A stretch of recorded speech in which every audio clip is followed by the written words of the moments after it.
ಯೇಸುವಿನಲ್ಲಿ ಭಯ ಇಲ್ಲ, ಆ ದಾರಿಯಲ್ಲಿ ಭಯ ಇಲ್ಲ, ಭಯಕ್ಕೆ ಪ್ರವೇಶವಿಲ್ಲ. ಯೇಸು ಆಗಿರ್ತಕ್ಕಂಥ ದಾರಿಯಲ್ಲಿ ನೋ ಎಂಟ್ರಿ ಬೋರ್ಡ್ ಹಾಕಿರ್ತಾರೆ. Fear no entry, anxiety no entry, hatred no entry, tension no entry. In this way, ಯಾವ ವೇ?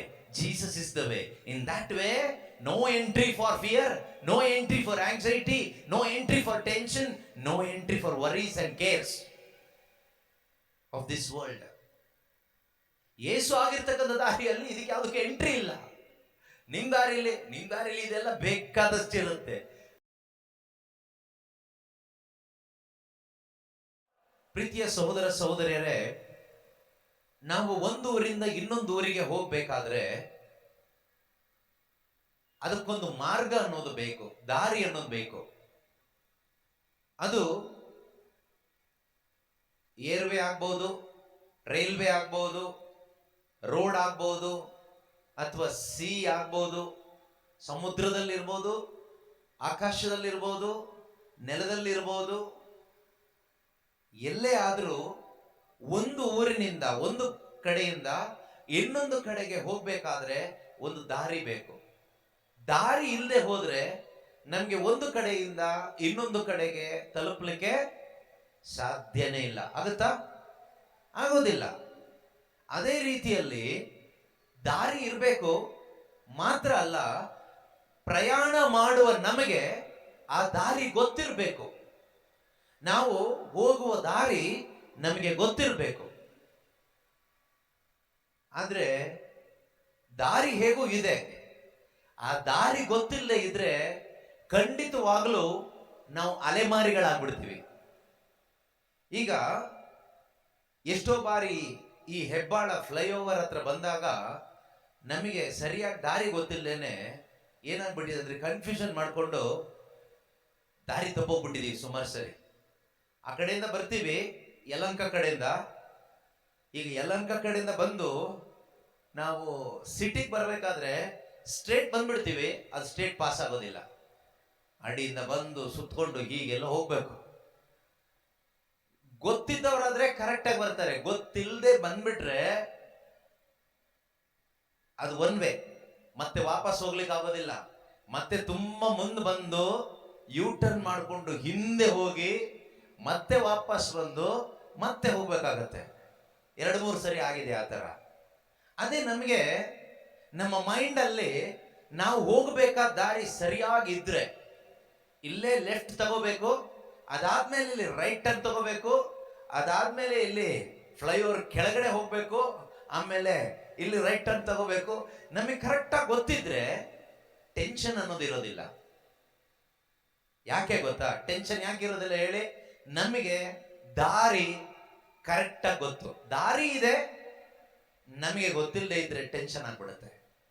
ಹಾಗೆ ಪ್ರೀತಿ ಸಹೋದರ ಸಹೋದರಿಯರೇ, ಮನುಷ್ಯನಿಗೆ ಈ ಲೋಕದಲ್ಲಿ ಬದುಕಲಿಕ್ಕೆ ಒಂದು ದಾರಿಯನ್ನ ದೇವರಿಟ್ಟಿದ್ದಾರೆ. God has prepared a way for every human being. ಪ್ರತಿಯೊಬ್ಬ ಮನುಷ್ಯನಿಗೂ ಬದುಕಲು ಬೇಕಾದಂತಹ ಒಂದು ದಾರಿಯನ್ನ ದೇವರು ಇಟ್ಟಿದ್ದಾರೆ. ಆ ದಾರಿ ಯಾರೆಲ್ಲ ಕಂಡುಕೊಂಡಿದ್ದಾರೋ ಅವರು ಭಾಗ್ಯವಂತರು. ಆ ದಾರಿಯಲ್ಲಿ ಹೋಗ್ಲಿಕ್ಕೆ ನಮಗೆ ನಾಲೆಡ್ಜ್ ಬೇಕು, ಜ್ಞಾನ ಬೇಕು. ನಮಗೆ ಆ ದಾರಿಯಲ್ಲಿ ಹೋಗ್ಲಿಕ್ಕೆ ನಾಲೆಡ್ಜ್ ಇಲ್ಲದೆ ಇದ್ರೆ, ಜ್ಞಾನ ಇಲ್ಲದೆ ಇದ್ರೆ ನಾವು ದಾರಿ ತಪ್ಪಿ ಹೋಗ್ತೀವಿ. ಯಾವ ರೀತಿಯಲ್ಲಿ ನಮಗೆ ನಾಲೆಡ್ಜ್ ಇಲ್ಲದೆ ದಾರಿ ತಪ್ಪಿ ಹೋಯಿತೋ ಅದೇ ರೀತಿಯಲ್ಲಿ ದಾರಿ ತಪ್ಪಿ ಹೋದ್ರೆ ಏನಾಗುತ್ತೆ ಗೊತ್ತಾ? ತಕ್ಷಣ ಒಳಗಡೆ ಭಯ ಶುರುವಾಗುತ್ತೆ.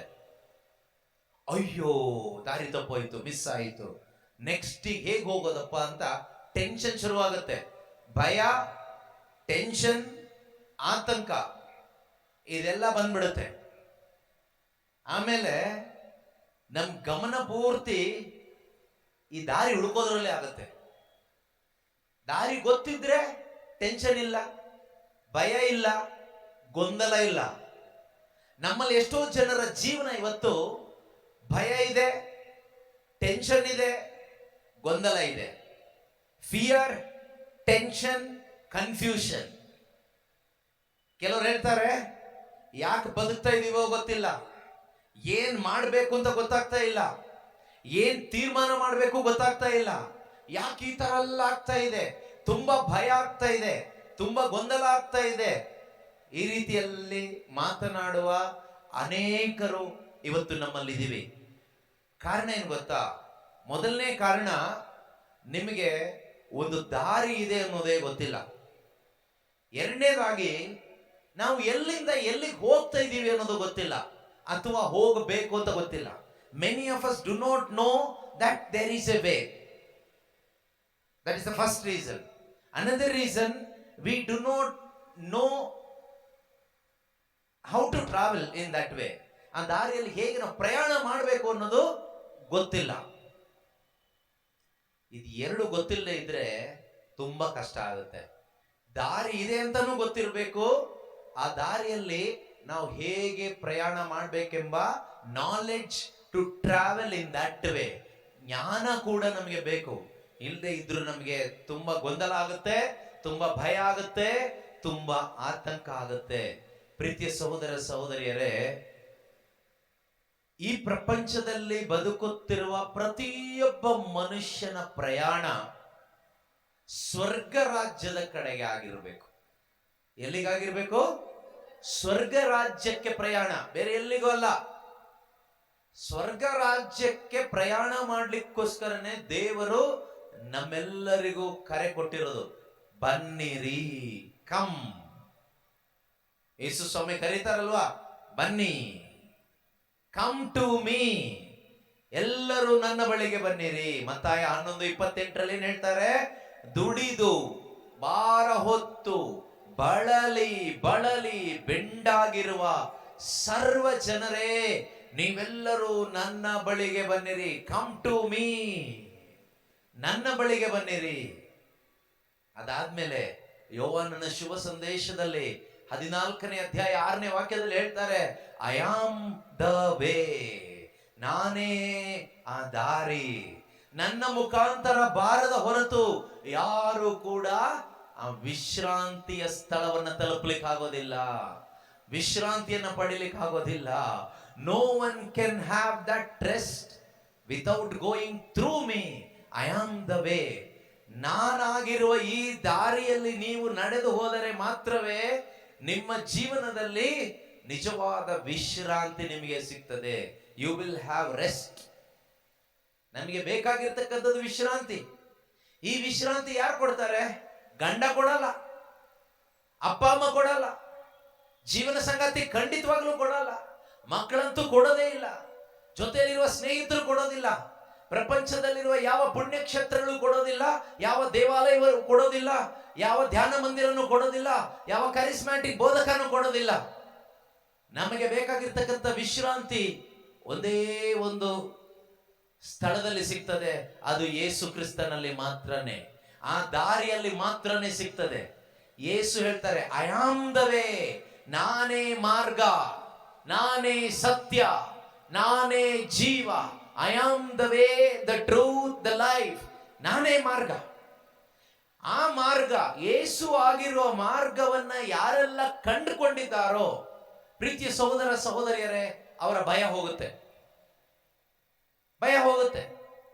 ಆದರೆ ಈ ಮಾರ್ಗ ಕಂಡುಕೊಂಡಿದ್ದೀರಾ ನಿಮ್ಮ ಜೀವನದಲ್ಲಿ? ಯೇಸು ಮಾರ್ಗವನ್ನ ಕಂಡುಕೊಂಡಿದ್ದೀರಾ? ಆದ್ರಿಂದನೇ ಕ್ರಿಶ್ಚಿಯಾನಿಟಿ ಬಗ್ಗೆ ಹೇಳ್ತಾರೆ ಕೆಲವರು. Christianity is not A religion, it is a way of life. ಕ್ರೈಸ್ತ ಜೀವನ ಅಂದ್ರೆ ಅದೊಂದು ಧರ್ಮ ಅಲ್ಲ, ಅದೊಂದು ಧರ್ಮ ಅಲ್ಲ, ಅದೊಂದು ಜಾತಿ ಅಲ್ಲ. ಕ್ರೈಸ್ತ ಜೀವನ ಅಥವಾ ಕ್ರಿಶ್ಚಿಯಾನಿಟಿ ಅಂದ್ರೆ ಅದೊಂದು ಜೀವನ ಮಾರ್ಗವಾಗಿದೆ, ಜೀವನವಾಗಿದೆ. It's a life, it's a way of life. ಅದೇ ಕಂಡುಕೊಳ್ಳೋದು ಅಂದ್ರೆ ವಾಕ್ಯದ ಮುಖಾಂತರ, ದೇವರ ವಾಕ್ಯದ ಮುಖಾಂತರ ನಮಗದನ್ನ ಕಂಡುಕೊಳ್ಳಲಿಕ್ಕೆ ಸಾಧ್ಯವಾಗ್ತದೆ. ಅದರಿಂದ ದೇವರ ವಾಕ್ಯ ಇಲ್ಲದೆ ಹೋದ್ರೆ ಖಂಡಿತವಾಗ್ಲೂ ಕಂಡುಕೊಳ್ಳಲಿಕ್ಕೆ ಆಗೋದಿಲ್ಲ. ಕೀರ್ತನೆ 119ರಲ್ಲಿ 105ನೇ ವಾಕ್ಯ ಹೇಳ್ತದೆ, ದೇವರ ವಾಕ್ಯ ನನಗೆ ದಾರಿದೀಪ, ಕಾಲ್ನಡೆಗೆ ಕೈದೀಪ. ವಾಕ್ಯ ಇಲ್ಲದೆ ಇದ್ರೆ ಜೀವನ ಕತ್ತಲಮಯವಾಗ್ತದೆ, ಕತ್ತಲಮಯವಾಗ್ತದೆ. ನಾವು ಸುಮ್ಮನೆ ಸಂಡೇ ಕ್ರಿಶ್ಚಿಯನ್ಸ್ ಆಗಿ ಬಂದು ಹೋಗೋದ್ರಿಂದ ನಮ್ಮ ಜೀವನ ಬೆಳಕಾಗೋದಿಲ್ಲ. ನಾವು ಯಾವುದೋ ಪ್ರೇಯರ್ ಗ್ರೂಪ್ ಅಲ್ಲಿ ಸೇರ್ಕೊಳ್ಳೋದ್ರಿಂದ ನಮ್ಮ ಜೀವನ ಬೆಳಕಾಗೋದಿಲ್ಲ. ಒಂದಿಷ್ಟು ಪ್ರೈಸ್ ದ ಲಾರ್ಡ್ ಹಲ್ಲೆಲೂಯಾ ಹೇಳೋದ್ರಿಂದ ನಮ್ಮ ಜೀವನ ಬೆಳಕಾಗೋದಿಲ್ಲ. ದೇವರ ವಾಕ್ಯ ಬೇಕು ನಮ್ಮ ಲೈಫಲ್ಲಿ. ಈ ಪ್ರಪಂಚದಲ್ಲಿ ಬದುಕುವಾಗ ನಮಗೆ ಅತ್ಯಗತ್ಯವಾಗಿ ಏನ್ ಬೇಕು? ದುಡ್ಡಲ್ಲ ಬೇಕಾಗಿರೋದು, ಹಣ ಅಲ್ಲ ಬೇಕಾಗಿರೋದು, ಆಸ್ತಿ ಅಲ್ಲ ಬೇಕಾಗಿರೋದು, ದೇವರ ವಾಕ್ಯದ ಅರಿವು ನಮಗೆ ಬೇಕು. ದೇವರ ವಾಕ್ಯದ ಅರಿವು. ಈ ದೇವರ ವಾಕ್ಯದ ಅರಿವು, knowledge of God's word. Knowledge of God's word ಅಂದ್ರೆ ದೇವರ ವಾಕ್ಯ ಬೈಹಾರ್ಟ್ ಮಾಡೋದಲ್ಲ. ಈ ದೇವರ ವಾಕ್ಯ ನನಗೆ ಏನ್ ಹೇಳ್ತದೆ? What this word is speaking to me in this circumstances. ಈ ಒಂದು ಪರಿಸ್ಥಿತಿಗಳಲ್ಲಿ ದೇವರ ವಾಕ್ಯ ನನಗೆ ಏನನ್ನ ಹೇಳ್ತದೆ? ಅದು ದೇವರ ವಾಕ್ಯದ ಅರಿವು. ದೇವರ ವಾಕ್ಯ ನಮಗೆ ಬೈಹಾರ್ಟ್ ಮಾಡಿ ಸುಮಾರು ಜನಕ್ಕೆ ವಾಕ್ಯ ಗೊತ್ತಿದೆ, ಅದೆಲ್ಲ ಬೇಕಾಗಿರೋದು. ಫಾರ್ ಎಕ್ಸಾಂಪಲ್, ನಮಗೆ ಮನೆಯಲ್ಲಿ ಸ್ವಲ್ಪ ಕಷ್ಟ ಇದೆ, ಊಟ ಬಟ್ಟೆಗೆ ತುಂಬಾ ಕಷ್ಟ ಇದೆ. ಆಗ ಏನ್ ಮಾಡೋದೀಗ? ಬೈಬಲ್ ತಗೊಂಡು ಓದ್ತೀವಿ. ಓದುವಾಗ ಮತ್ತಾಯನ ಶುಭ ಸಂದೇಶದಲ್ಲಿ 6ನೇ ಅಧ್ಯಾಯದಲ್ಲಿ 25ರಿಂದ ಇರತಕ್ಕಂಥ ವಾಕ್ಯ ಓದಿದ್ರೆ ಯೇಸು ಸ್ವಾಮಿ ಅಲ್ಲಿ ಹೇಳ್ತಾರೆ, ನೀವು ಹೃದಯದಲ್ಲಿ ಕಳವಳಗೊಳ್ಳಬೇಡಿ, ಚಿಂತೆ ಮಾಡಬೇಡಿ, ತಿನ್ನಲು ಏನು, ಉಡಲು ಏನು, ಹೊದೆಯಲು ಏನು ಎಂದು ಪೇಚಾಡಬೇಡಿ. ನಿಮಗೆ ಇದೆಲ್ಲ ಅಗತ್ಯ ಎಂದು ಸ್ವರ್ಗದಲ್ಲಿರುವ ನಿಮ್ಮ ತಂದೆಗೆ ತಿಳಿದಿದೆ ಅಂತ ವಾಕ್ಯ ಇದೆ. ಆ ವಾಕ್ಯ ಕೇಳಿಸ್ಕೊಳ್ಳುವಾಗ ಏನಾಗುತ್ತೆ? ನಮಗೊಂದು ಧೈರ್ಯ ಬರುತ್ತೆ. ಹೌದು, ದೇವರಿಗೆ ಗೊತ್ತಿದೆ ನನ್ನ ಅಗತ್ಯ ಏನು ಅಂತ.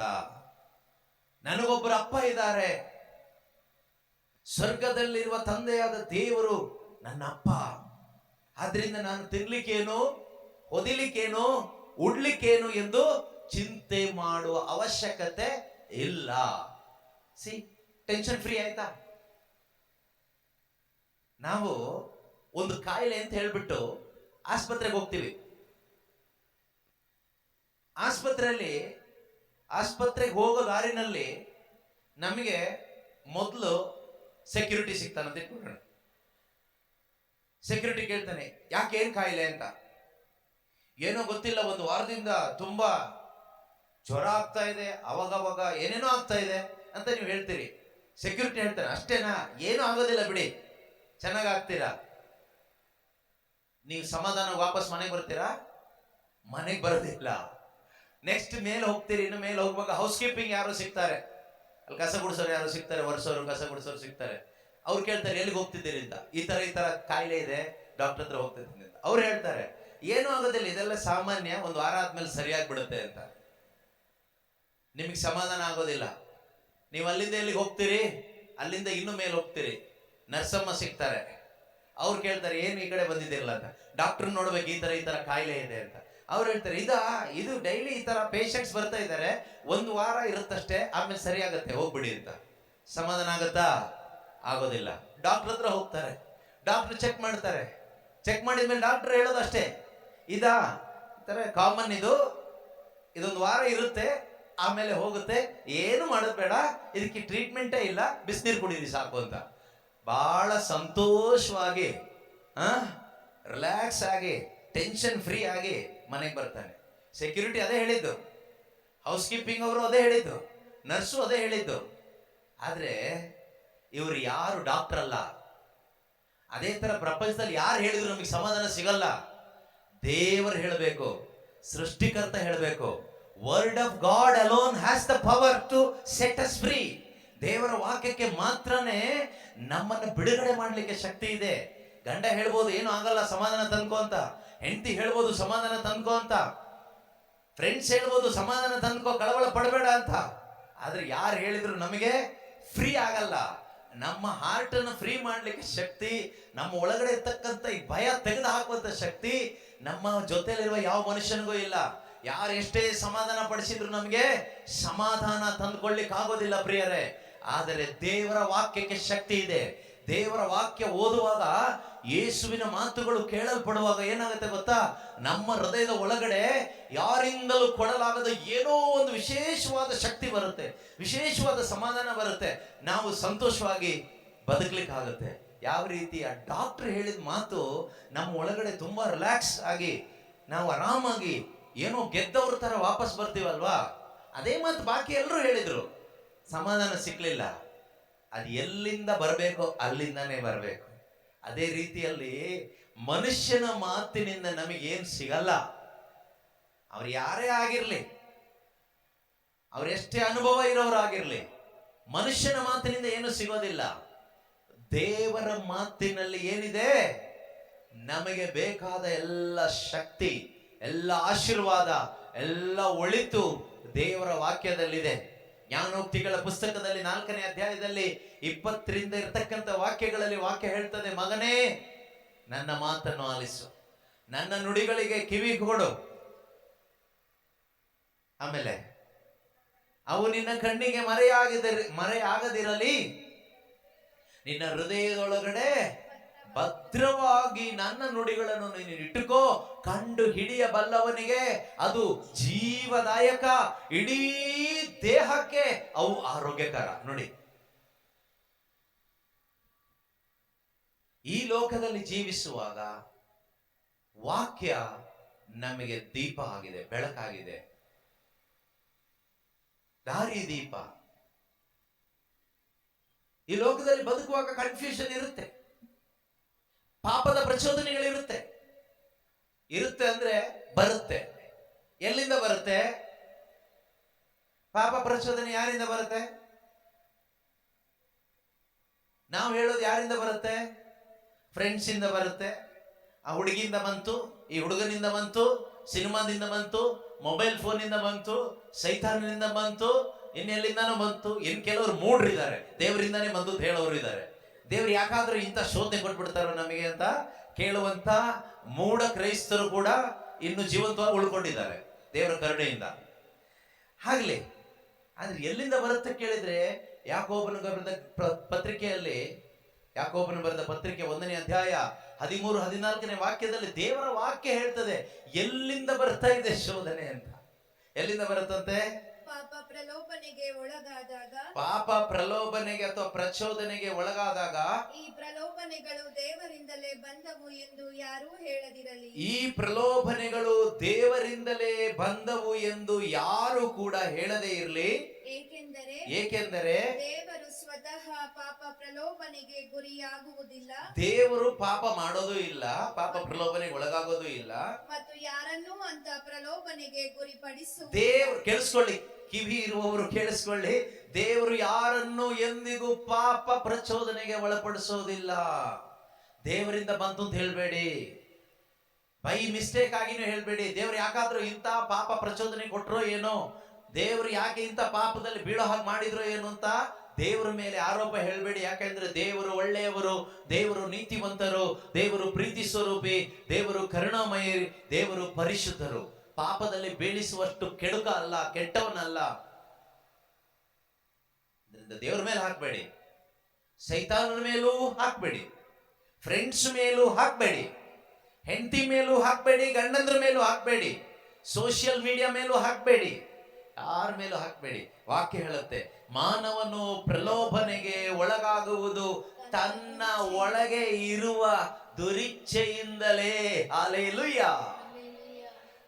ನೀನು ಪಾಪದಲ್ಲಿ ಬಿದ್ದರೆ ಅದಕ್ಕೆ ಕಾರಣ ನಿನ್ನ ಒಳಗಡೆ ಇರ್ತಕ್ಕಂಥ ದುರಿಚ್ಛೆಯಿಂದ ನೀನ್ ಬಿದ್ದಿರೋದು ಬಿಟ್ರೆ ಸೈತಾನ ಯಾರನ್ನು ಬೀಳ್ಸೋದಿಲ್ಲ, ದೇವರು ಯಾರನ್ನು ಬೀಳ್ಸೋದು ಇಲ್ಲ, ಯಾವ ಮನುಷ್ಯನು ಯಾರನ್ನು ಬೀಳ್ಸೋದು ಇಲ್ಲ.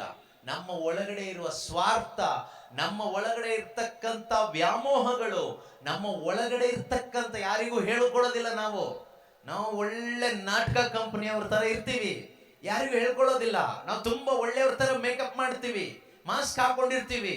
ಆದ್ರೆ ನಮ್ಮ ಒಳಗೆ ಇರ್ತಕ್ಕಂಥ ದುರಿಚ್ಛೆಗಳು, ಸ್ವಾರ್ಥ ಅಭಿಲಾಷೆಗಳು, ಇದು ಯಾರಿಗೂ ತೋರಿಸ್ಕೊಡೋದಿಲ್ಲ. ನಾವು ಬೈಬಲ್ ಹಿಡ್ಕೊಂಡು, ಮಣಿ ಉರುಳಿಸ್ಕೊಂಡು, ಶಿಲ್ವೆ ಎಲ್ಲ ಹಿಡ್ಕೊಂಡು, ಹೋಲಿ ವಾಟರ್ ಎಲ್ಲ ಹಿಡ್ಕೊಂಡು ಪರಿಶುದ್ಧರ ತರ, ದೇವದೂತರ ತರ ಕಾಣಿಸ್ಕೊಳ್ತೀವಿ. ಆದ್ರೆ ಬೈಬಲ್ ಹೇಳುತ್ತೆ ಸೈತಾನನು ಕೂಡ ಜ್ಯೋತಿರ್ಮಯ ದೇವದೂತನ ತರ ಕಾಣಿಸ್ಕೊಳ್ತಾನೆ ಅಂತ. ಆ ತರ ನಾವು ಕೂಡ ಭಾನುವಾರಗಳಲ್ಲೂ, ಧ್ಯಾನ ಕೇಂದ್ರಗಳಲ್ಲೂ, ಪ್ರೇಯರ್ ಟೈಮ್ ಅಲ್ಲೂ ನಾವು ಅದೇ ರೀತಿಯಲ್ಲಿ ಕಾಣಿಸ್ಕೊಳ್ತೀವಿ. ಆದ್ರೆ ನಮ್ಮ ಅಂತರಂಗ, ನಮ್ಮ ಹೃದಯ, ನಮ್ಮ ಒಳಗಡೆ ಇರ್ತಕ್ಕಂಥ ಆಸೆಗಳು, ಬಯಕೆಗಳು ಯಾರಿಗೆ ಗೊತ್ತಿದೆ? ದೇವರಿಗೆ ಗೊತ್ತಿದೆ. ಅದಕ್ಕೆ ದೇವರು ಹೇಳ್ತಾರೆ, ಮಾನವನು ಪಾಪ ಪ್ರಲೋಭನೆಗೆ ಒಳಗಾಗುವುದು ತನ್ನ ದುರಿಚ್ಛೆಯಿಂದಲೇ, ಅದು ಅವನನ್ನು ಆಕರ್ಷಿಸಿ ಮರಳುಗೊಳಿಸುತ್ತದೆ. But one is tempted by one's own desire. He will be tempted by your own desire. ಇದಿದೆ ಒಳಗಡೆ. ಈ ಆಸೆಗಳನ್ನ ಆಸಕ್ತಿಗಳನ್ನ ಸಾಯಿಸದ ಹೊರತು ನಾವು ನೆಮ್ಮದಿಯಾಗಿ ಮುಂದಕ್ಕೆ ಹೋಗಕ್ಕಾಗಲ್ಲ. ಯೇಸು ಆಗಿರ್ತಕ್ಕಂಥ ಮಾರ್ಗದಲ್ಲಿ ನಮಗೆ ಚಲಿಸ್ಲಿಕ್ಕೆ ಸಾಧ್ಯವಾಗಬೇಕಾದ್ರೆ ಈ ಪಾಪವನ್ನ ಇಟ್ಕೊಂಡು ನಮಗೆ ಹೋಗ್ಲಿಕ್ಕೆ ಆಗೋದಿಲ್ಲ. ದೇವರ ದಾರಿ ಪರಿಶುದ್ಧವಾದ ದಾರಿ. God's way is a holy way. ದೇವರ ದಾರಿ ಪರಿಶುದ್ಧವಾದ ದಾರಿ. ಅಶುದ್ಧತೆ ಇಟ್ಟುಕೊಂಡು ದೇವರ ದಾರಿಯಲ್ಲಿ ಹೋಗ್ಲಿಕ್ಕೆ ಆಗೋದಿಲ್ಲ. ಯೇಸುವೆ ಅಂತ ಹೇಳ್ಬೋದು, ಪ್ರಾರ್ಥನೆ ಮಾಡ್ಬೋದು, ಚರ್ಚಿಗೆ ಬರ್ಬೋದು, ಪ್ರೇಯರ್ ಗ್ರೂಪ್ ಅಲ್ಲಿ ಇರ್ಬೋದು, ಬೈಬಲ್ ಓದ್ಬೋದು, ಇದೆಲ್ಲ ಮಾಡ್ಬೋದು. ಆದ್ರೆ ದೇವರ ದಾರಿಯಲ್ಲಿ ಹೋಗ್ಲಿಕ್ಕೆ ಆಗಬೇಕಾದ್ರೆ ಏನ್ ಬೇಕು ಗೊತ್ತಾ? ಒಂದು ಪಶ್ಚಾತ್ತಾಪದ ಹೃದಯ ಬೇಕು, ಒಂದು ರಿಪೆಂಟೆಂಟ್ ಹಾರ್ಟ್ ಬೇಕು, ಒಂದು ದೀನ ಹೃದಯ ಬೇಕು. ನಮ್ಮ ಹೃದಯದಲ್ಲಿ ದುರಿಚ್ಛೆಗಳನ್ನ ಇಟ್ಟುಕೊಂಡು ನಾವು ದೇವರ ದಾರಿಯಲ್ಲಿ ಹೋಗ್ತೀವಂದ್ರೆ ಖಂಡಿತವಾಗಲೂ ಸಾಧ್ಯ ಇಲ್ಲ. ಪ್ರೀತಿಯ ಸಹೋದರ ಸಹೋದರಿಯರೇ, ಅಶುದ್ಧವಾದದ್ದು ಯಾವುದು ಕೂಡ ದೇವರ ದಾರಿಯಲ್ಲಿ ಹೋಗ್ಲಿಕ್ಕೆ ಆಗೋದಿಲ್ಲ. ಹಾಗಾದ್ರೆ ಪಾಪಿಗಳೆಲ್ಲ ಏನ್ ಮಾಡೋದು? ಪಾಪಿಗಳೆಲ್ಲರೂ ಕೂಡ ಪಾಪವನ್ನ ಒಪ್ಪಿಕೊಂಡು ಪಾಪಕ್ಕೆ ವಿಮುಖರಾಗಿ ಯೇಸುವಿನ ರಕ್ತದಿಂದ ನಮ್ಮ ಅಂತರಂಗವನ್ನ ಮನಸ್ಸಾಕ್ಷಿಯನ್ನ ತೊಳ್ಕೊಂಡು ನಾವು ದೇವರ ದಾರಿಯಲ್ಲಿ ಹೋಗ್ಬೇಕು. ನಾವು ಮಾಡಿದ್ದೇ ಸರಿ, ನಾವು ಅಂದ್ಕೊಂಡಿದ್ದೇ ಸರಿ, ನಂದೇನೂ ತಪ್ಪಿಲ್ಲ, ಅವ್ರದೇ ತಪ್ಪು, ಅವರಿಂದ ನಾನು ಬಿದ್ಬಿಟ್ಟೆ, ಇವರಿಂದ ನಾನು ಬಿದ್ಬಿಟ್ಟೆ, ಇವರಿಂದ ಸೋತೋಗ್ಬಿಟ್ಟೆ, ಇದೆಲ್ಲ ನೆಪ ಹೇಳಿ ಏನು ಪ್ರಯೋಜನ ಇಲ್ಲ. ನಿನ್ನ ಒಳಗಡೆ ಇರ್ತಕ್ಕಂಥ ದುರಿಚ್ಛೆ ಇದೆಯಲ್ವಾ, ದುರಿಚ್ಛೆ, ಸ್ವಾರ್ಥ, ನಾನು ನಾನು ನಾನು ಎಂಬ ಆ ಒಂದು ಸ್ವಾರ್ಥ, ಅಹಂಕಾರ, ಹಠಮಾರಿತನ, ಹಣದ ವ್ಯಾಮೋಹ, ಲೋಕದ ವ್ಯಾಮೋಹ, ಹೊಟ್ಟೆ ಕಿಚ್ಚು, ಇದರಿಂದ ನಾವು ಬೀಳೋದು. ಸೈತಾನ ಬಂದು ಬೀಳ್ಸೋದಲ್ಲ. ಇದಿರುವಾಗ, ನಮ್ಮೊಳಗಡೆ ಪಾಪ ಇರುವಾಗ ನೀವು ಸೈತಾನನಿಗೆ ದಾರಿ ಮಾಡಿಕೊಟ್ಟ ಹಾಗಾಗ್ತದೆ. When you have sin in you, you are opening door for devil in your life, in your families. ನಮ್ಮಲ್ಲಿ ನಾವು ಪಾಪವನ್ನ ಇಟ್ಕೊಂಡು ಬದುಕುವಾಗ ಸೈತಾನನಿಗೆ ನಾವು ನನ್ನ ಜೀವನದಲ್ಲಿಯೂ ನನ್ನ ಕುಟುಂಬದಲ್ಲಿಯೂ ನನ್ನ ಎಲ್ಲ ಕಡೆನೂ ಅವನಿಗೆ ಬಾಪ ಬಾ ಅಂತ ವೆಲ್ಕಮ್ ಮಾಡ್ದಂಗ ಆಗುತ್ತೆ. ನೀವೇನು ಮಾಟ ಮಂತ್ರಕ್ಕೆ ಹೋಗೋದೇ ಬೇಕಾಗಿಲ್ಲ, ಮಾಟ ಮಂತ್ರಕ್ಕೆ ಹೋಗೋ ಅವಶ್ಯಕತೆ ಇಲ್ಲ, ಯಾವುದೋ ವಿಗ್ರಹಾರಾಧನೆ ಮಾಡೋ ಅವಶ್ಯಕತೆ ಇಲ್ಲ. ಬೈಬಲ್ ವಾಕ್ಯ ಹೇಳುತ್ತೆ, ಹಠಮಾರಿತನ ಮಾಟ ಮಂತ್ರಕ್ಕೆ ಸಮಾನ ಅಂತ. ಕಳೆದ ವಾರನ ಯಾವಾಗ ಧ್ಯಾನ ಮಾಡಿದ್ವಲ್ಲ ನಾವು, ಇಲ್ಲೇ ಧ್ಯಾನ ಮಾಡಿದ್ದ ನೆನಪಿಲ್ಲ ಅಲ್ವಾ? 1 ಸಾಮುವೇಲ್ 15ನೇ ಅಧ್ಯಾಯದಲ್ಲಿ, ಸಾಮುವೇಲ್ ಪ್ರವಾದಿಯ ಪುಸ್ತಕ 1 ಸಾಮುವೇಲ್ 15ನೇ ಅಧ್ಯಾಯ 22ನೇ ವಾಕ್ಯ ಅನ್ಸುತ್ತೆ. 1 ಸಾಮುವೇಲ್ 15ನೇ ಅಧ್ಯಾಯ 23ನೇ ವಾಕ್ಯ. ತಂತ್ರ ಮಂತ್ರಗಳಷ್ಟೇ ಕೆಟ್ಟದ್ದು ಪ್ರತಿಭಟನೆ. For the rebellion is no less a sin than divination. Divination, witchcraft, ಮಾಟ ಮಂತ್ರ, ಸೈತಾನ. ಕೆಲವರು ಹೇಳ್ತಾರೆ ನಾವು ಎಲ್ಲೂ ಮಾಟ ಮಂತ್ರಕ್ಕೆ ಹೋಗೋದೇ ಇಲ್ಲ, ಮತ್ತೆ ಯಾಕೆ ಸೈತಾನನ ಕಾಟ? ಮಾಟ ಮಂತ್ರದಷ್ಟೇ ಕೆಟ್ಟದ್ದು ಪ್ರತಿಭಟನೆ. ಪ್ರತಿಭಟನೆ ಅಂದ್ರೆ ಏನು? ಎಲ್ಲೋ ಹೋಗಿ ಈ ರಾಜಕೀಯ ಪಕ್ಷದವರು ಪ್ರತಿಭಟನೆ ಮಾಡ್ತಾರಲ್ವಾ, ಅಲ್ಲಿ ಇಲ್ಲಿ ರೋಡ್ ಸೈಡ್ ಅಲ್ಲೆಲ್ಲ ಕೂತ್ಕೊಂಡು, ಆ ಪ್ರತಿಭಟನೆ ಅಲ್ಲ. ಬೆಳಿಗ್ಗೆ ಎದ್ದಾಗಿನಿಂದ ರಾತ್ರಿ ಮಲಗುವ ತನಕ ದೇವರ ಪವಿತ್ರಾತ್ಮನನ್ನ ಪ್ರತಿಭಟಿಸುವ ನಿನ್ನ ಕಠಿಣ ಹೃದಯ, ಬೆಳಿಗ್ಗೆ ಎದ್ದು ರಾತ್ರಿ ನಿದ್ದೆ ಬರುವ ತನಕ ದೇವರ ವಾಕ್ಯವನ್ನ ಪ್ರತಿಭಟಿಸುತ್ತಾ ಬದುಕುವ ನಿನ್ನ ಅನುದಿನದ ಜೀವನ, ದೇವರ ಆತ್ಮರು ನಿನ್ನಲ್ಲಿ ಕಾರ್ಯ ಮಾಡಲಿಕ್ಕೆ ಬಾಗಿಲು ತಟ್ಟುವಾಗ ದೂರ ಇರು ಎಂದು ಪ್ರತಿಭಟಿಸುವ ನಿನ್ನ ಸ್ವಭಾವ, ಈ ಪ್ರತಿಭಟನೆ ಮಾಡ್ತಾ ಇಲ್ವಾ? ನಾವು ಮಾಡ್ತಾ ಇದ್ದೀವಿ. ಆಮೇಲೆ ಹಲ್ಲೆಲೂಯಾ ಹೇಳಿ ಪ್ರಯೋಜನ ಇಲ್ಲ, ಪ್ರೈಸ್ ದಿ ಲಾರ್ಡ್ ಹೇಳಿ ಪ್ರಯೋಜನ ಇಲ್ಲ, ಕ್ಯಾಂಡಲ್ ಅಂಟಿಸಿ ಪ್ರಯೋಜನ ಇಲ್ಲ, ಆಮೇಲೆ ನಾವೆಲ್ಲ ಅದು ಇದು ಮಾಡಿ ಏನು ಪ್ರಯೋಜನ ಇಲ್ಲ. ಯಾಕೆಂದ್ರೆ ಆಲ್ರೆಡಿ ನಾವು ಮಾಟ ಮಂತ್ರ ಮಾಡಿ ಸೈತಾನಿಗೆ ಡೋರ್ ಓಪನ್ ಮಾಡಿ ಕೊಟ್ಟಿದ್ದೀವಿ. ದೇವರ ಮೇಲೆ ನೆಪ ಹೇಳಬೇಡಿ, ದೇವರ ಮೇಲೆ ದೋಷಾರೋಪಣೆ ಮಾಡಬೇಡಿ. ನಾವು ಪ್ರತಿಭಟನೆ ಮಾಡುವ ಹೃದಯವುಳ್ಳವರು. ಪ್ರತಿದಿನ ದೇವರ ವಾಕ್ಯ ಮತ್ತು ಪವಿತ್ರ ಆತ್ಮರು ನಮಗೆ ಹೇಳ್ತಾರೆ, ಕ್ಷಮಿಸು, ಪ್ರೀತಿಸು, ಕ್ಷಮಿಸು, ಪ್ರೀತಿಸು. ಒಬ್ಬನ ಮೇಲೆ ತಪ್ಪರಿಸಲು ಕಾರಣ ಇದೆಯಾ, ಕ್ಷಮಿಸ್ಬಿಡು, ಪ್ರೀತಿಸ್ಬಿಡು. ಎಷ್ಟು ಅವಕಾಶಗಳು ನಮಗೆ ಕೊಡ್ತಾರೆ. ಯಾರಾದ್ರೂ ನಮ್ಮ ಹತ್ರ ಬಂದು ಕ್ಷಮೆ ಕೇಳುವಾಗ ನಾವು ಅವರಿಗೆ ಕ್ಷಮೆ ಕೊಟ್ಟಿದ್ದೀವ? ದಾರಿ ಮೇಲೆ ಹೋಗೋರ್ನೆಲ್ಲ ಕ್ಷಮಿಸ್ತಾ ಹೋಗಿ ಅಂತ ಅಲ್ಲ ಹೇಳ್ತಾ ಇರೋದು ವಾಕ್ಯ. ಒಬ್ಬನು ನಿನಗೆ ವಿರುದ್ಧವಾಗಿ ತಪ್ಪು ಮಾಡಿದಾನ, ವಾಪಸ್ ಬಂದು ಪಶ್ಚಾತ್ತಾಪ ಪಟ್ಟು ಕ್ಷಮೆ ಕೇಳಿದಾನ, ಅವನ್ನ ಕ್ಷಮಿಸಲೇಬೇಕು. ಎಷ್ಟು ಸಾರಿ ನೀನ್ ಬದುಕೋ ತನಕನು, ನೀನ್ ಬದುಕಿರುವ ತನಕ ಅಥವಾ ಸಾಯುವ ತನಕ ಕ್ಷಮಿಸ್ತಾನೆ ಇರಬೇಕು. ಅದಕ್ಕೆ ಎಲ್ಲ ಇಲ್ಲ. ಆದ್ರೆ ನಾವೇನ್ ಮಾಡ್ತೀವಿ, ಆ ವಿಷಯದಲ್ಲಿ ಪ್ರತಿಭಟಿಸ್ತೀವಿ. ದೇವರ ಆತ್ಮರು ಎಷ್ಟೋ ಬಾರಿ ದೇವರ ಕಡೆಗೆ ತಿರುಗು ತಿರುಗು ತಿರುಗು, ಪಶ್ಚಾತ್ತಾಪ ಪಡು, ಪಶ್ಚಾತ್ತಾಪ ಪಡು, ಪಶ್ಚಾತ್ತಾಪ ಪಡು, ಪಾಪಕ್ಕೆ ವಿಮುಖನಾಗು, ಈ ದಾರಿಲಿ ಹೋಗ್ಬೇಡ ಅಂತ ಪವಿತ್ರ ಆತ್ಮರು ಹೇಳಿದ್ರು ಕೂಡ ನಾವು ಬೈಕ್ ಹತ್ಕೊಂಡು ಅದೇ ದಾರಿಯಲ್ಲೇ ಹೋಗ್ತೀವಿ, ಮೊಬೈಲ್ ಫೋನ್ ಓಪನ್ ಮಾಡ್ಕೊಂಡು ಅದೇ ದಾರಿಯಲ್ಲೇ ಹೋಗ್ತೀವಿ, ಅದೇ ಅಶುದ್ಧತೆಯ ದಾರಿಯಲ್ಲಿ, ಅದೇ ಸ್ವಾರ್ಥದ ದಾರಿಯಲ್ಲಿ, ಅದೇ ಲೋಕದ ದಾರಿಯಲ್ಲಿ, ದುಡ್ಡು ದುಡ್ಡು ದುಡ್ಡು ಅಂತ ದುಡ್ಡಿನ ದಾರಿಯಲ್ಲಿ ಹೋಗ್ತೀವಿ. ಹೆಣ ಆಗಿ ಇನ್ನೂ ಹೋಗಿಲ್ಲ, ದೇವರ ಕರುಣೆಯಿಂದ ಉಳ್ಕೊಂಡಿದ್ದೀವಿ. ದೇವರು ಅವಕಾಶ ಕೊಟ್ಟಿದ್ದಾರೆ ಮಾನಸಾಂತರ ಪಡಲಿಕ್ಕೆ. ದೇವರು ಹೃದಯದ ಬಾಗಿಲನ್ನು ಪ್ರತಿದಿನ ತಟ್ತಾನೆ ಇದ್ದಾರೆ. ಆ ದಾರಿಯಲ್ಲಿ ನಡೀಲಿಕ್ಕೆ ಮೊದಲ ದಾರಿ ಗೊತ್ತಿರಬೇಕು. ಒಂದೇ ದಾರಿ, ಸ್ವರ್ಗಕ್ಕಿರುವ, ಪರಲೋಕ ರಾಜ್ಯಕ್ಕೆ ಇರುವ, ನಿತ್ಯ ಜೀವಕ್ಕೆ ಇರುವ, ಅಮರ ಜೀವಕ್ಕೆ ಇರುವ ಪ್ರತಿಯೊಬ್ಬ ಮನುಷ್ಯನಿಗೂ ದೇವರು ಕೊಟ್ಟಿರ್ತಕ್ಕಂಥ ಒಂದೇ ಒಂದು ದಾರಿ, ಯೇಸು ಕ್ರಿಸ್ತ. ಆ ದಾರಿ ಕಂಡುಕೊಳ್ಳೋದು ವಾಕ್ಯದ ಮುಖಾಂತರ. ದಾರಿ ಯೇಸು, ಆ ದಾರಿಯ ನಾಲೆಡ್ಜ್ ವಾಕ್ಯದಿಂದ ಸಿಗುತ್ತೆ. ದಾರಿ ಗೊತ್ತಿರಬೇಕು, ಅದು ಯೇಸು ಮಾತ್ರನೇ. ಈಗ ದಾರಿ ಯೇಸು ಅಂತ ಗೊತ್ತಾದ ತಕ್ಷಣ ಹೇಗೆ ಹೋಗೋದು? ಯೇಸು ಹೌದು ದಾರಿ, ಹೇಗೆ ಹೋಗೋದು? ವಾಕ್ಯ ಬೇಕು, ವಾಕ್ಯದ ಉಪದೇಶಗಳು ಬೇಕು.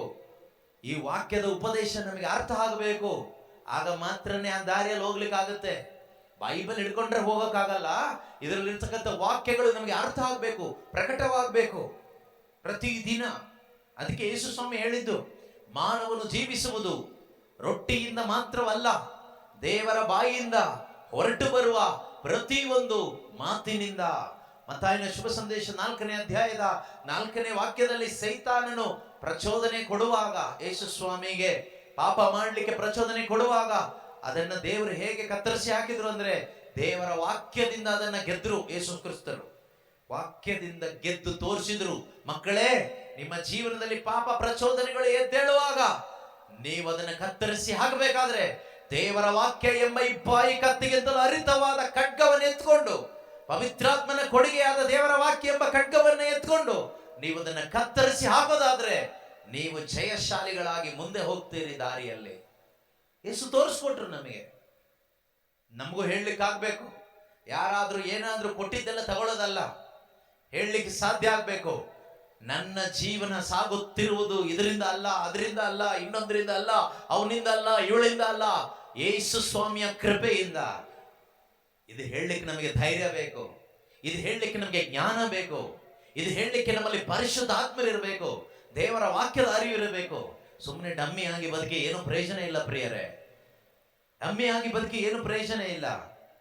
ಕ್ರೈಸ್ತ ಜೀವನ ಅಥವಾ Christianity is A way of life. ಒಂದು ಜೀವನ ಮಾರ್ಗ, it's a way of life. ಜೀವನ ಶೈಲಿ, ಅದೊಂದು ಜೀವನ. ಅದು ಏನೋ ಒಂದು ಸಂಪ್ರದಾಯ ಅಲ್ಲ, ಅದೊಂದು ಜಾತಿನೂ ಅಲ್ಲ. ನಾವು ಮಾಡ್ಕೊಂಡು ಬಿಟ್ಟಿದ್ದೀವಿ ಏನೇನೋ, ಅದೊಂದು ವಂಚನೆ ಆಗಿ ಹೋಗ್ಬಿಟ್ಟಿದೆ ಇವತ್ತು. ಅದರಿಂದ ಪ್ರೀತಿಯ ಸಹೋದರ ಸಹೋದರಿಯರೇ, ಆ ಸ್ವರ್ಗ ರಾಜ್ಯಕ್ಕಿರುವ ದಾರಿಯಲ್ಲಿ ಸಮಾಧಾನ ಇದೆ. ಆ ದಾರಿ ಯೇಸು ಅಲ್ವಾ? ಯೇಸುವಿನಲ್ಲಿ ಸಮಾಧಾನ ಇದೆ, ಯೇಸುವಿನಲ್ಲಿ ಭಯ ಇರೋದಿಲ್ಲ. When you are walking in that way, there is no fear, there is no tension, there is no hatred. Yesu ಆಗಿರ್ತಕ್ಕಂಥ ದಾರಿಯಲ್ಲಿ ಚಲಿಸುವಾಗ ದ್ವೇಷ ಎಲ್ಲಿ, ಹೊಟ್ಟೆ ಕಿಚ್ಚು ಎಲ್ಲಿ, ಭಯ ಎಲ್ಲಿ, ನಿರಾಶೆ ಎಲ್ಲಿ, ಜಿಗುಪ್ಸೆ ಎಲ್ಲಿ? ಈ ದಾರಿ ಬಿಟ್ಟು ನಿನ್ ದಾರಿಲಿ ಹೋಗುವಾಗ ಎಲ್ಲ ಬರುತ್ತೆ. ಕೆಲವರು ಹೇಳ್ತಾರಲ್ಲ, ನಾವು ಡೈಲಿ ಚರ್ಚಿಗೆ ಹೋಗ್ತೀವಿ, ಮನೆಗೆ ಬರ್ತೀವಿ, ಪ್ರಾರ್ಥನೆ ಮಾಡ್ತೀವಿ, ಬೈಬಲ್ ಓದ್ತೀವಿ, ಆದ್ರೂ ಟೆನ್ಷನ್, ಭಯ, ಯಾಕೆ ಹೋಗ್ತಾ ಇಲ್ಲ? ದಾರಿಲಿಲ್ಲ. ದಾರಿಲಿ ಹೋಗ್ತಾ ಇಲ್ಲ. ಯಾವ ದಾರಿ? ನಿತ್ಯ ಜೀವಕ್ಕೆ ಕರೆದೊಯ್ಯುವ ದಾರಿ. ಯೇಸು ಆಗಿರ್ತಕ್ಕಂಥ ದಾರಿಯಲ್ಲಿ ಇಲ್ಲದೆ ಇರೋದ್ರಿಂದ ಯೇಸುವಿನಲ್ಲಿ ಭಯ ಇಲ್ಲ, ಆ ದಾರಿಯಲ್ಲಿ ಭಯ ಇಲ್ಲ, ಭಯಕ್ಕೆ ಪ್ರವೇಶವಿಲ್ಲ. ಯೇಸು ಆಗಿರ್ತಕ್ಕಂಥ ದಾರಿಯಲ್ಲಿ ನೋ ಎಂಟ್ರಿ ಬೋರ್ಡ್ ಹಾಕಿರ್ತಾರೆ. Fear no entry, anxiety no entry, hatred no entry, tension no entry. In this way, ಯಾವ way? Jesus is the way. In that way, no entry for fear, no entry for anxiety, no entry for tension, no entry for worries and cares of this world. ಯೇಸು ಆಗಿರ್ತಕ್ಕಂಥ ದಾರಿಯಲ್ಲಿ ಇದಕ್ಕೆ ಯಾವುದಕ್ಕೆ entry ಇಲ್ಲ. ನಿಮ್ ದಾರಿಯಲ್ಲಿ ಇದೆಲ್ಲ ಬೇಕಾದಷ್ಟು ಇರುತ್ತೆ. ಕೆಲವರು ಹೇಳ್ತಾರಲ್ಲ, ಬೆಳಿಗ್ಗೆ ಎದ್ರೆ ಸಾಕು ಭಯ, ಮಲಗಿದ್ರೆ ಭಯ, ನಿದ್ರೆಯಲ್ಲಿ ಭಯ, ಹೋಗುವಾಗ ಭಯ, ಚರ್ಚಲ್ಲಿ ಕೂತ್ಕೊಂಡ್ರು ಭಯ, ಟೆನ್ಷನ್ ಟೆನ್ಷನ್ ಟೆನ್ಷನ್. ನಿನ್ ದಾರಿಯಲ್ಲಿ ಅದೇ ಇರೋದು, ಲೋಕ ದಾರಿನಲ್ಲಿ ಅದೇ ಇರೋದು, ಸೈತಾನನ ದಾರಿಯಲ್ಲಿ ಅದೇ ಇರೋದು, ನರಕದ ದಾರಿಯಲ್ಲಿ ಅದೇ ಇರೋದು. ಆದರೆ ಸ್ವರ್ಗದ ದಾರಿ, ನಿತ್ಯ ಜೀವ ದಾರಿಯಲ್ಲಿ ಅದು ಯಾವುದು ಇರೋದಿಲ್ಲ. ಅದರಿಂದ ಪ್ರೀತಿಯ ಸಹೋದರ ಸಹೋದರಿಯರೇ, ನಾವಿವತ್ತು ಪರೀಕ್ಷೆ ಮಾಡಿ ನೋಡ್ಬೇಕು, ನಾನು ಯಾವ ದಾರಿಯಲ್ಲಿ ಇದ್ದೀನಿ ಅಂತ. ಓದಿ ವಾಕ್ಯ 1 ಸಮುವೇಲ 15:23. ತಂತ್ರ ಮಂತ್ರಗಳಷ್ಟೇ ಕೆಟ್ಟದ್ದು ಪ್ರತಿಭಟನೆ. ಎರಡನೇದು, ಕಳ್ಳ ಭಕ್ತಿಗೂ ವಿಗ್ರಹಾರಾಧನೆಗೂ ಸಮಾನ. ನಾವ್ ಹೇಳ್ಬೋದು, ನಾವು ವಿಗ್ರಹಾರಾಧನೆ ಮಾಡೋದಿಲ್ಲ, ಯಾವ ವಿಗ್ರಹಗಳ ಮುಂದೆ ಹೋಗಿ ನಾವು ಆರಾಧನೆ ಮಾಡೋದಿಲ್ಲ ಅಂತ ಹೇಳ್ಬೋದು, ಕರೆಕ್ಟ್. ಆದ್ರೆ ಬೈಬಲ್ ಹೇಳುತ್ತೆ, ಹಠಮಾರಿತನ ಇದೆಯಾ? ಹಠಮಾರಿತನ ಇದೆಯಾ? ಅದೇ ವಿಗ್ರಹ ಆರಾಧನೆಗೆ ಸಮಾನ. Stubbornness is like iniquity and idolatry.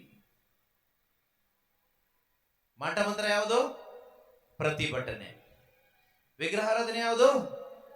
ಹಠಮಾರಿತನ. ಹಠಮಾರಿತನ ಇದೆಯಾ ನಮಗೆ? ಹಠ ಮಾಡ್ತಾರ ಇವತ್ತು ನಮ್ಮ ಮಕ್ಕಳು, ಅದೇ ವಿಗ್ರಹಾರಾಧನೆ. ನಾವೆಷ್ಟೋ ವಿಷಯದಲ್ಲಿ ಹಠ ಮಾಡೋದಿಲ್ವಾ? ಎಷ್ಟೋ ಕುಟುಂಬಗಳು ಒಡೆದು ಹೋಗಿರೋದೇ ಹಠಮಾರಿತನದಿಂದ. ಒಂದು ಎಕ್ಸಾಂಪಲ್ ಹೇಳೋದಾದ್ರೆ, ಬೆಳಿಗ್ಗೆ ಒಬ್ಬರ ಹತ್ರ ಮಾತಾಡ್ಬೇಕಾದ್ರೆ ಒಂದು ವಿಷಯ ನನಗೆ ಅರ್ಥ ಆಯ್ತು, ಅವ್ರಿಗೆ ಅರ್ಥ ಆಗಿಲ್ಲ. ಮದುವೆ ಆಗಿ ಗಂಡ ಹೆಂಡತಿ ಡಿವೋರ್ಸ್ ಸರ್ಟಿಫಿಕೇಟ್ ತಗೊಂಡಿಲ್ಲ, ಆದ್ರೆ ಡಿವೋರ್ಸ್ ಆಗಿದ್ದಾರೆ, ಸಪರೇಟ್ ಆಗಿ ಬದುಕ್ತಾ ಇದ್ದಾರೆ, ಗಂಡ ಒಂದ್ ಕಡೆ ಹೆಂಡತಿ ಒಂದ್ ಕಡೆ. ಕಾರಣ ಏನು? ಮಾತಾಡುವಾಗ ಗೊತ್ತಾಗಿದ್ದೇನು ಅಂದ್ರೆ ಹಠಮಾರಿತನ. ಏನ್ ಹಠಮಾರಿತನ? ಆಕೆ ಮಾತಾಡ್ತಾ ಮಾತಾಡ್ತಾ ಬೈ ಮಿಸ್ಟೇಕೋ ಹೇಗೋ ಒಂದು ವಿಷಯ ಹೇಳಿದ್ರು. ಏನ್ ಹೇಳಿದ್ರು ಗೊತ್ತಾ? ನಾನು ಮದುವೆ ಆದಾಗ ನಂದು ಒಂದೇ ಒಂದು ಇಂಟೆನ್ಷನ್ ಇತ್ತು, ನಾನು ನನ್ನ ಗಂಡ ಸಪರೇಟ್ ಆಗ್ಬೇಕು ಅಂತ, ಅದೊಂದೇ ಆಸೆ ಇದ್ದಿದ್ದು ಅಂತ. ಆ ವಿಷಯದಲ್ಲಿ ಹಠ ಹಿಡದೆ ಬೇರೆ ಏನು ನಾನು ಮಾತಾಡಿಲ್ಲ. ಆದ್ರೆ ನನ್ನ ಗಂಡ ದಾರಿ ತಪ್ಪಿ ತಪ್ಪಿ ತಪ್ಪಿ ತಪ್ಪಿ ತಪ್ಪಿ ತಪ್ಪಿ ಏನೇನೋ ಆಗೋದ್ರು, ಅದಕ್ಕೆ ಇವತ್ತು ನಾನು ದೂರ ಇದ್ದೀನಿ ಅವರಿಂದ ಅಂತ. ತಪ್ಪಿ ಹೋಗ್ಲಿಕ್ಕೆ ಕಾರಣ ಏನು? ಹಠಮಾರಿತನ.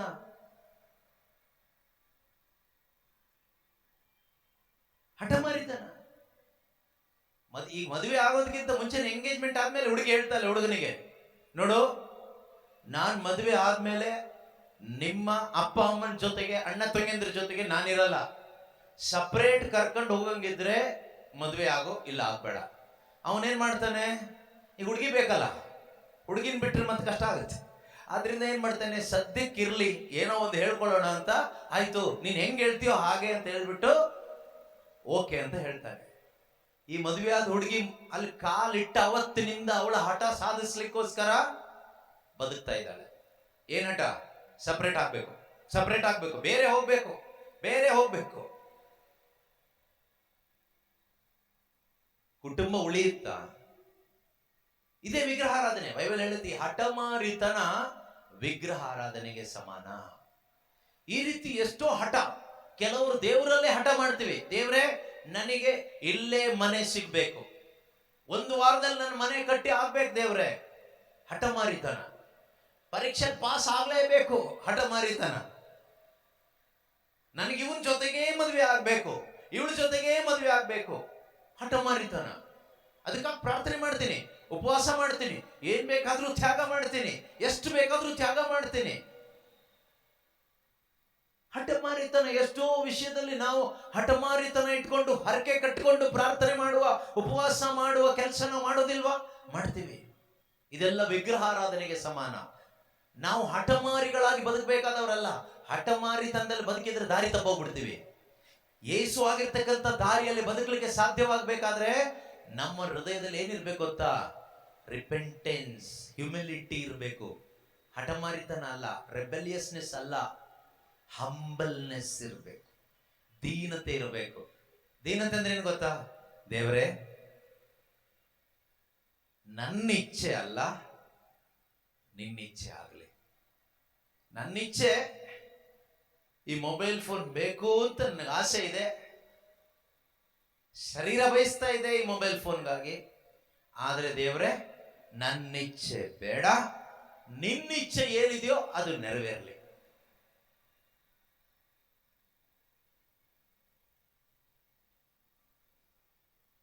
ಇಷ್ಟು ನೀವು ಬಿಟ್ಟುಕೊಟ್ಟು ನೋಡಿ ಪ್ರೀತಿಯ ಸಹೋದರ ಸಹೋದರಿಯರೇ, ನಿಮ್ಮ ಹೃದಯದ ಒಳಗಡೆ ಏನೋ ದೊಡ್ಡ ಒಂದು ಸಮಾಧಾನ ಬಂದ ಅನುಭವ ನಮ್ಗಾಗುತ್ತೆ.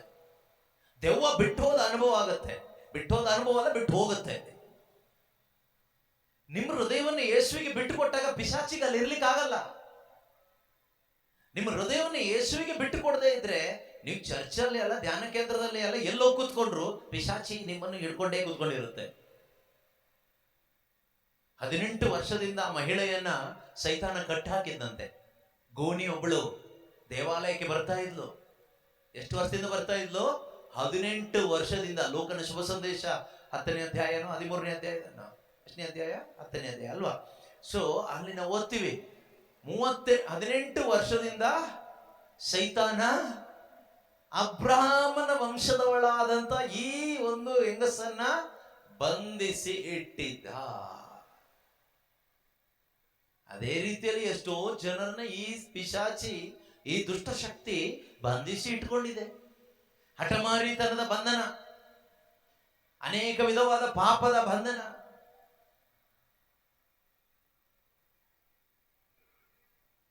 ಸ್ವಾರ್ಥ, ದ್ವೇಷ, ಹಗೆತನ. ಎಷ್ಟಾದ್ರೂ ಧ್ಯಾನ ಮಾಡು, ಚರ್ಚಿಗೆ ಬಾ, ಹಾಗೆ ಇರ್ತೀವಿ ಕಲ್ಲು ಬಂಡೆ ತರ. ಇದು ಹೋಗೋದು ಯಾವಾಗ? ಹೋಗೋದು ಯಾವಾಗ ಗೊತ್ತಾ?